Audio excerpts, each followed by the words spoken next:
Okay, please, yes, that is got some humor in it. But I think sometimes we try this, and we've talked about this, right? It's the way we interpret scriptures and look at things. But we've also talked that, some of this stuff isn't easy. And it does take a lot of discussion and understanding and study for us to really understand it. But one of our favorite comedians, John Christ, makes light of something that we need to sometimes understand in different light. Okay, so we're diving back in. We've been talking about love in action. This is the section that we are in, love in action. And this is kind of a recap from last week. We talked about this I guess the picture on the right?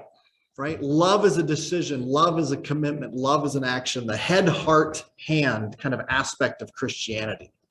Stepping through this to really reflect what we mean and to act out what we mean.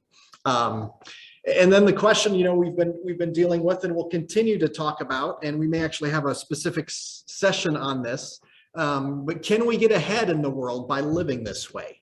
And what does it mean turning the other cheek? And we've had some discussions on that. In fact, there was a political rally, I think it was in December, where one of the speakers specifically said, the only way we will get ahead is if we put aside some of the Christian teachings like turn your other cheek.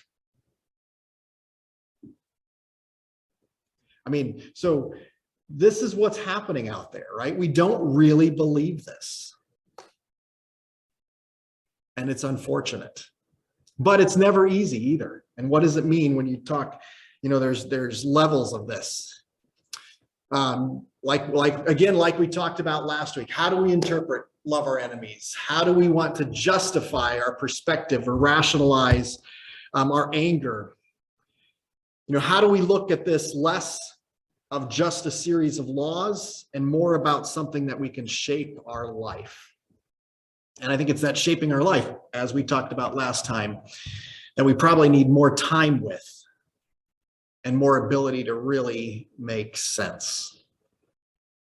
And I'm going to read from Isaiah 50, 6-9, just to close out the section. And then if you guys have any comments, we can talk about that for just a second. But this is Isaiah 50. In case you just think that turning the other cheek is a New Testament thing. Isaiah 50. I offered my back to those who beat me, my cheeks to those who pulled out my beard. I did not hide my face from mocking and spitting. Because the sovereign Lord helps me, I will not be disgraced. Therefore have I set my face like flint, and I know I will not be put to shame. He who vindicates me is near. He who then will bring charges against me. Let us face each other. Who is my accuser? Let him confront me. It is the Lord, it is the sovereign Lord who helps me. Who is he that will condemn me? They will all wear out like a garment. The moths will eat them up. So just a verse about, again, interesting. This part I thought was interesting. My cheeks to those who pulled out my beard, right? That doesn't sound very fun. But yet, who is the accuser? Who is the one actually at the end of the day who's going to vindicate him? Who is he going to let protect him or protect his pride? Yes, David. In the New Living Translation, in verse 9, it says that see, the sovereign Lord is on my side. Who will declare me guilty? All my enemies will be destroyed like old clothes that have been eaten by moths. And again, just like what you're saying, here it is in the Old Testament, the same thing. Mm-hmm. And of course, because that's God. Right. Jesus. And so what he's talking about, even in the Sermon on the Mount, is it's not about laws we obey. Right here, even in Isaiah, it shapes our life. He's talking about we don't get revenge. All my enemies will be destroyed. By who? By you? No. By me? No. God is going to take care of that. Vengeance belongs to God, not to us. Yes. And it really changes everything about us. It gives us a freedom. It should. Yeah. Yes. Yeah. Vengeance is God's, not mine. Does that give us the freedom to live differently? Well, it gives me a freedom to go to bed at night and sleep And sleep. without having so much stuff and anger and frustration, bitterness, and questions about even God. Yeah. Can we let some of that go? Which is very difficult because we're human, right? Anger is one of our favorite emotions. And it's the way a lot of times we see the world. But how can we allow God to be our vengeance instead of ourselves? Whether it's the grocery store line, on the roads, in the restaurants, schools, work, church. How do we let that go? And again, as we talked last week, again, we covered most of this last week. A lot of times in our trying to be right is when we get the most vengeful, right? We're trying to protect what we think is right. I'm preaching my sermon this morning, okay? But isn't it about trusting? Do I trust God with this? And do I have confidence in God?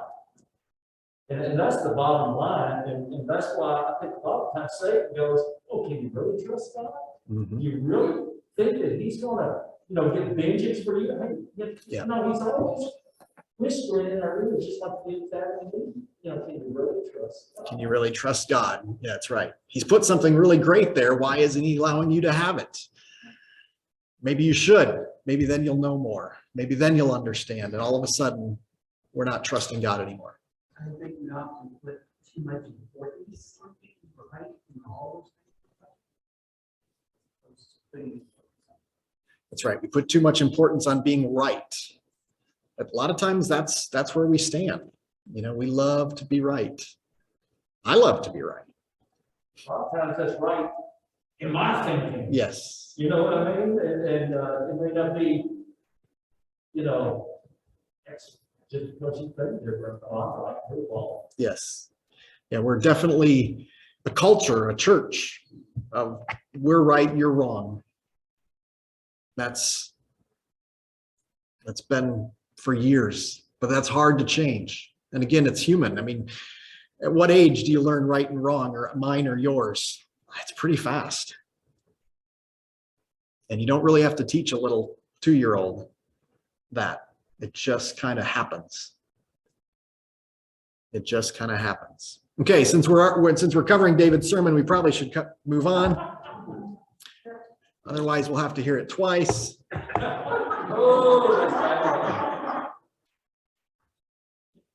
That's right. Okay, so the next section of what if Jesus were serious? What if Jesus were serious? Then our prayers will transform how we see our enemies. How do we actually see our enemies? When we think of our enemy, what is some of our first thoughts?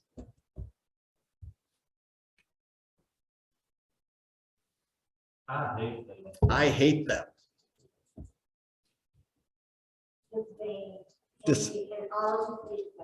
Disdain, and all you see is the bad. Yes. We easily put all the negative feelings on the enemies, which, I mean, that's the whole point of an enemy, right? And sometimes, having an enemy is a good thing. I mean, it pulls people together, but only if the enemy is real? If it's the enemy you're truly battling? And we've talked about that. What enemy are we battling? Satan, right? Paul talks about that, right? We're not battling with flesh, but yet that's usually where all of those enemy feelings are towards, right? It's to the flesh. It's not to the real enemy. Yeah. So to love our enemies and to pray for them, the former is fulfilled by the latter. If we truly pray for them, it shouldn't be a problem to love them. And I think we need to do maybe some classes on prayer. And actually, believe it or not, Skye's next book is on what if we were serious on prayer. And he dives into some of these issues that, again, prayer has become just a lunchtime activity. It's become a I'm in trouble activity. And so really our misunderstanding of prayer probably leads us into our misunderstanding of love. And it's actually a good book. But we've got to hurry because he also has a What If Jesus Was Serious About the Church book coming out in June. And just some of the things he brings up are misunderstandings. I think are some really brings out some great perspective, a lot like I think Francis Chan did in, was that Letters to the Church? He really pointed out some things that I think that we've been missing, which I think that was a really good lesson. To love a person is to seek what is good for them. What greater good can there be than to ask for God's favor for the one who hates us? Has anybody actually done this practically or well? Greater good can be there to ask for God's favor upon the one who hates us. Shelley. I've been thinking, I have spent a long time with people before I had kids, and there was a woman that I was teaching with who was my enemy. And it just really was.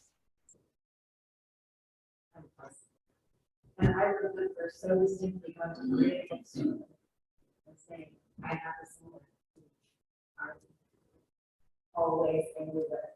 You've got to, where's the book? Where's the book? Show me what the children was going to fix it. And buying, and I remember the Bible study booklet and thing that we chose together, Sweet Woman and Maria and how it was really one of the most impactful times for me spiritually. Really effortfully trying to pray for her and love her and work through that. And I think that it was one of the most beneficial things for my spiritual life ever. Was that chunk of time when I'm working so hard to do this. I'm saying this all the time. Right. I did have an experience of doing that. Yeah. And so I really think that the benefit to us in terms of peace and understanding God and really thinking about how many times I act as God said, right? How many times God has to shake his head and think, what is she doing? And that he loves me and really kind of. Yeah. Yeah. It was great that she loves me. And I'm sure, I hope to her. Right. Yeah. So Shelley was sharing about a time in her life when she had an enemy, but you took the positive step. I don't think that was my first reaction. Okay, it wasn't your first reaction. No, and that is probably true, right? Someplace on that road, you decided to try the love and to pray for the enemy with help from books and people, right? And it was an incredible life-changing event. But how often do we actually get there, right? We either write someone off, we ignore them, or we hate them, right? Rather than really trying to do this. And I think a lot of times, when you had one person to think about, a lot of times what we do is we make it a group of people. And so it's less personal. And so we kind of, well, I get out of jail free card because it's them. But when it's one person and it's daily in your life, it's an irritation. It's how are you going to deal with that?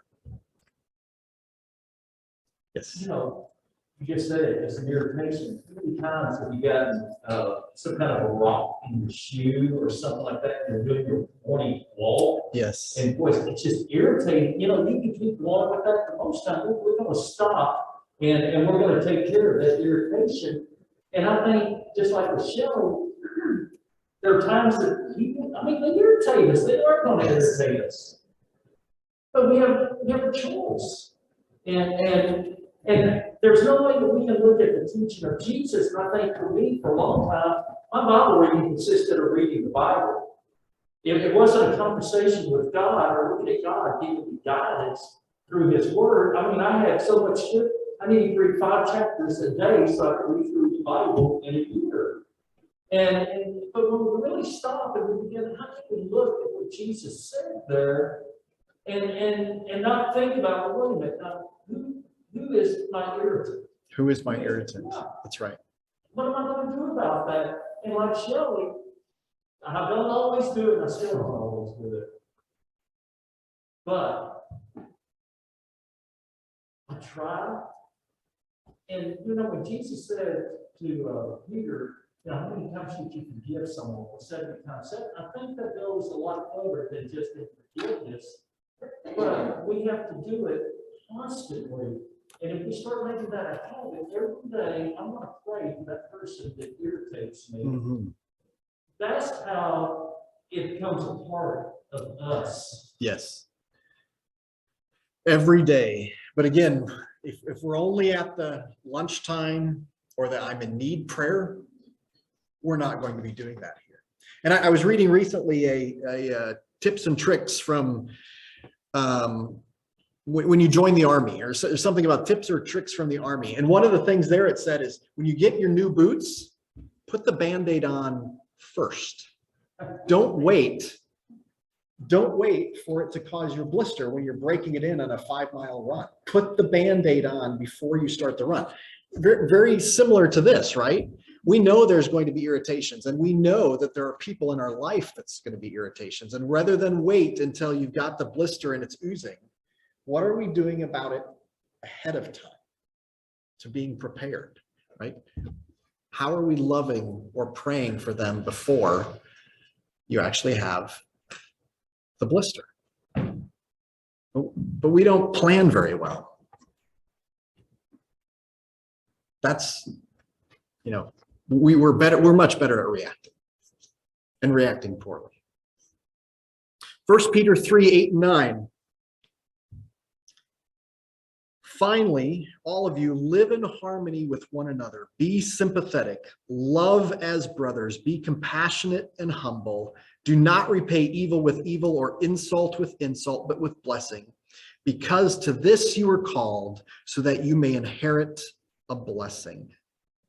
Live in harmony, be sympathetic, love as brothers, be compassionate, humble. Do not repay evil with evil or insult for insult. That's just easy stuff, right? Not so much. But again, it comes with how we see our enemies. You know, Aaron, also, what's really sad about this? Oh, I mean, Peter's writing to the church, Christians. That's right. And when I think back in my life, the most irritating people I have dealt with in my life have been in the church. And probably the few that I know is that it's really Christian. But you know, Right. It is with fellow believers that we have these, you know, of course, we may look at people politically or whatever, and that agitates us or makes our butt squish or whatever.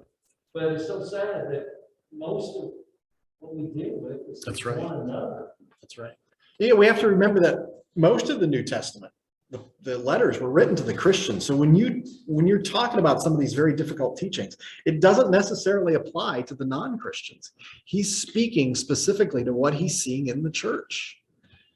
And that's tough. Those are tough messages, and they didn't back down. And it was ugly messages too. It wasn't, you got a few small problems in your church. No, some of the messages were about big, big issues. Yes, Dan. So you're talking about that irritation and, you know, trying to find that and trust God. You look, 2 Corinthians 12:7,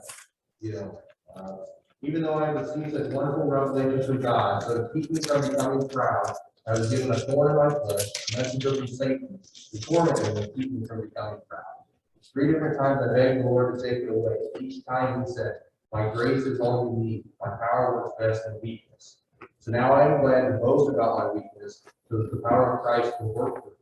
That's why I take pleasure in my weaknesses and in the insults, hardships, persecutions, and troubles that I suffer for Christ. But when I am weak, then I am strong.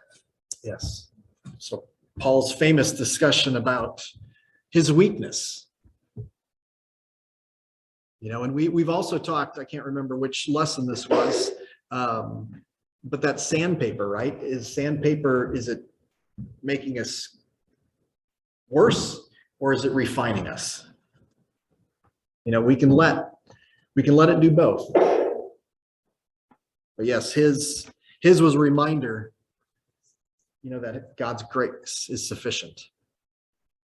So continuing on with this concept, right? Jesus may be reminding us that we cannot genuinely pray for another and continue to hate. You know, and Dietrich Bonhoeffer is a great example of that, coming from Germany. I can no longer condemn or hate other Christians for whom I pray, no matter how much trouble they cause me. Again, we're not talking about worldly people. He's talking about Christians here. As far as we are concerned, there is no dislike, no personal tension, no disunity or strife that cannot be overcome by intercessory prayer. And again, I think that goes back to our understanding of prayer and our commitment to prayer. Because I think a lot of times we would say that second quote by Bonhoeffer, I don't relate to. And most of my life, I probably haven't related to that. Those are tough teachings. So how we will see our enemies is what transforms us through prayer.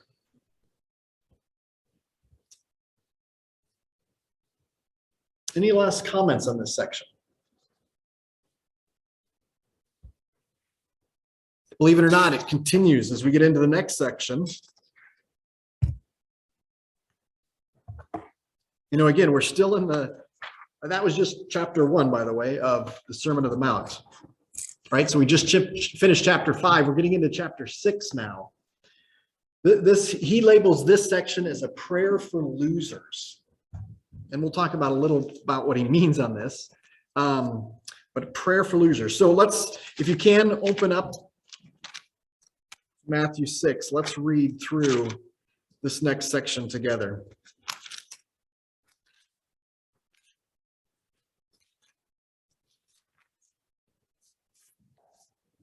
Hopefully I can read this.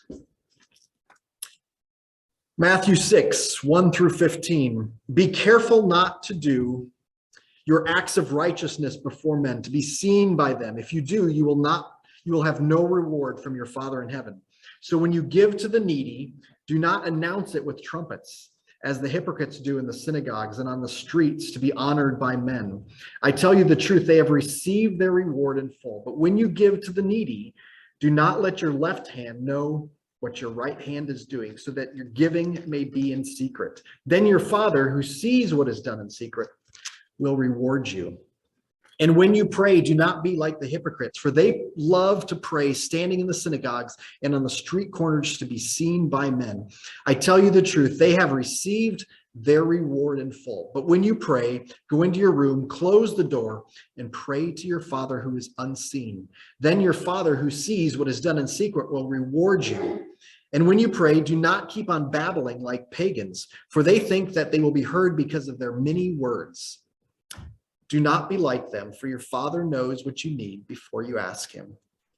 Then this is how you should pray. Our Father in heaven, hallowed be your name. Your kingdom come, your will be done, on earth as it is in heaven. Give us today our daily bread. Forgive us our debts, as we also forgive our debtors. And lead us not into temptation, but deliver us from evil. For if you forgive men when they sin against you, your heavenly Father will also forgive you.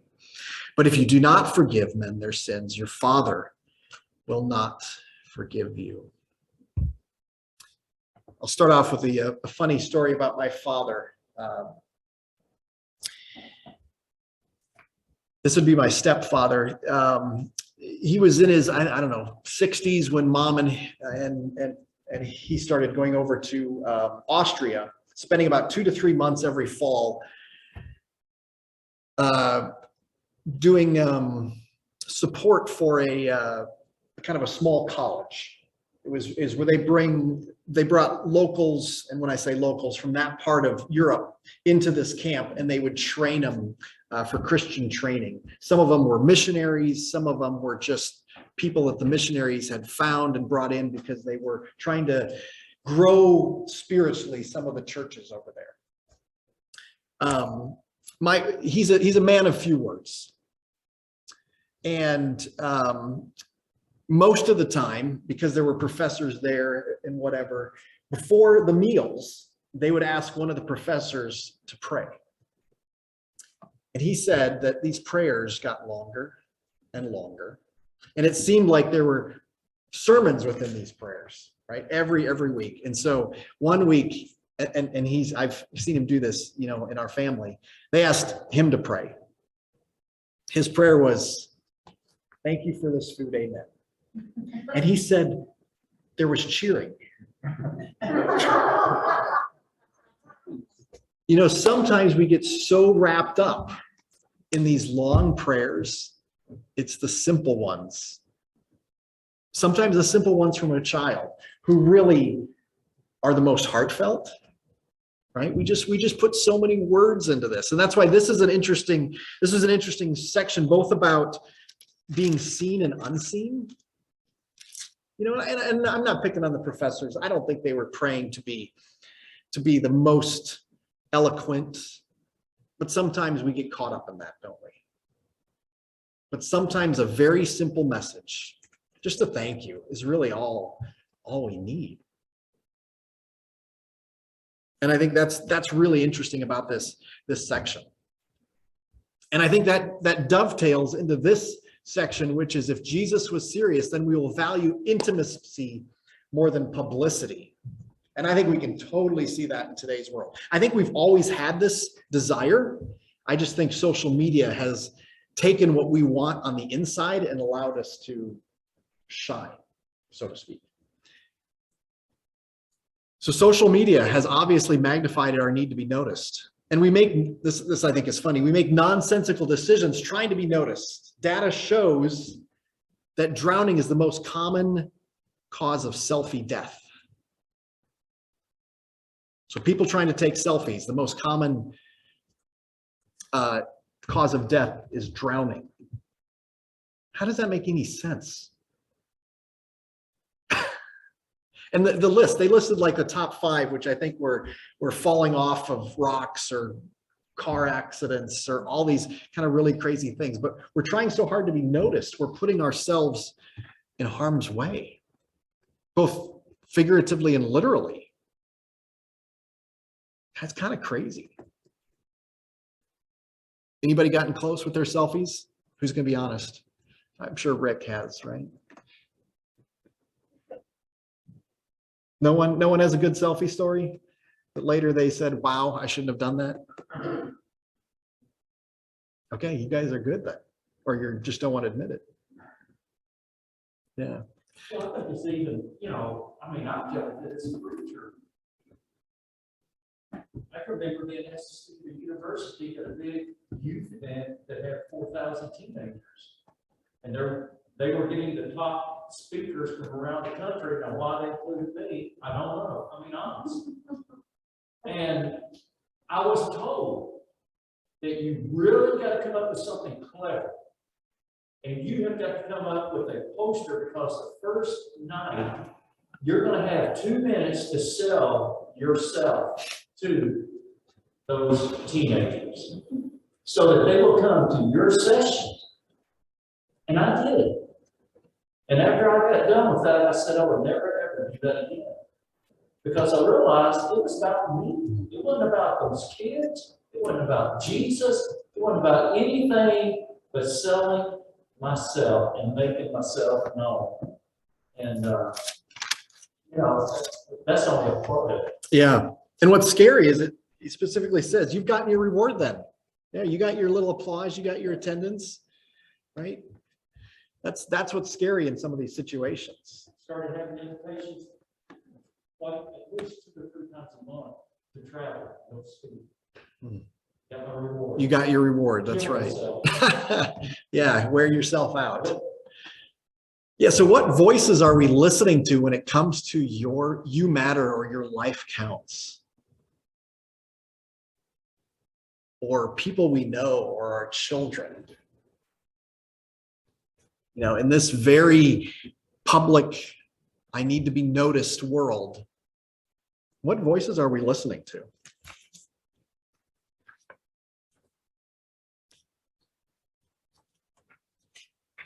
And how do we counteract that? Any thoughts? It's all a show.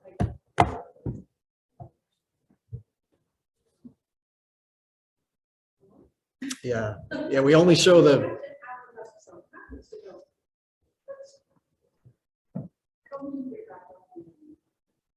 And you do it, and we enjoy ourselves, and something I feel that. yes, So. it is a show. Yeah, this, Lauren.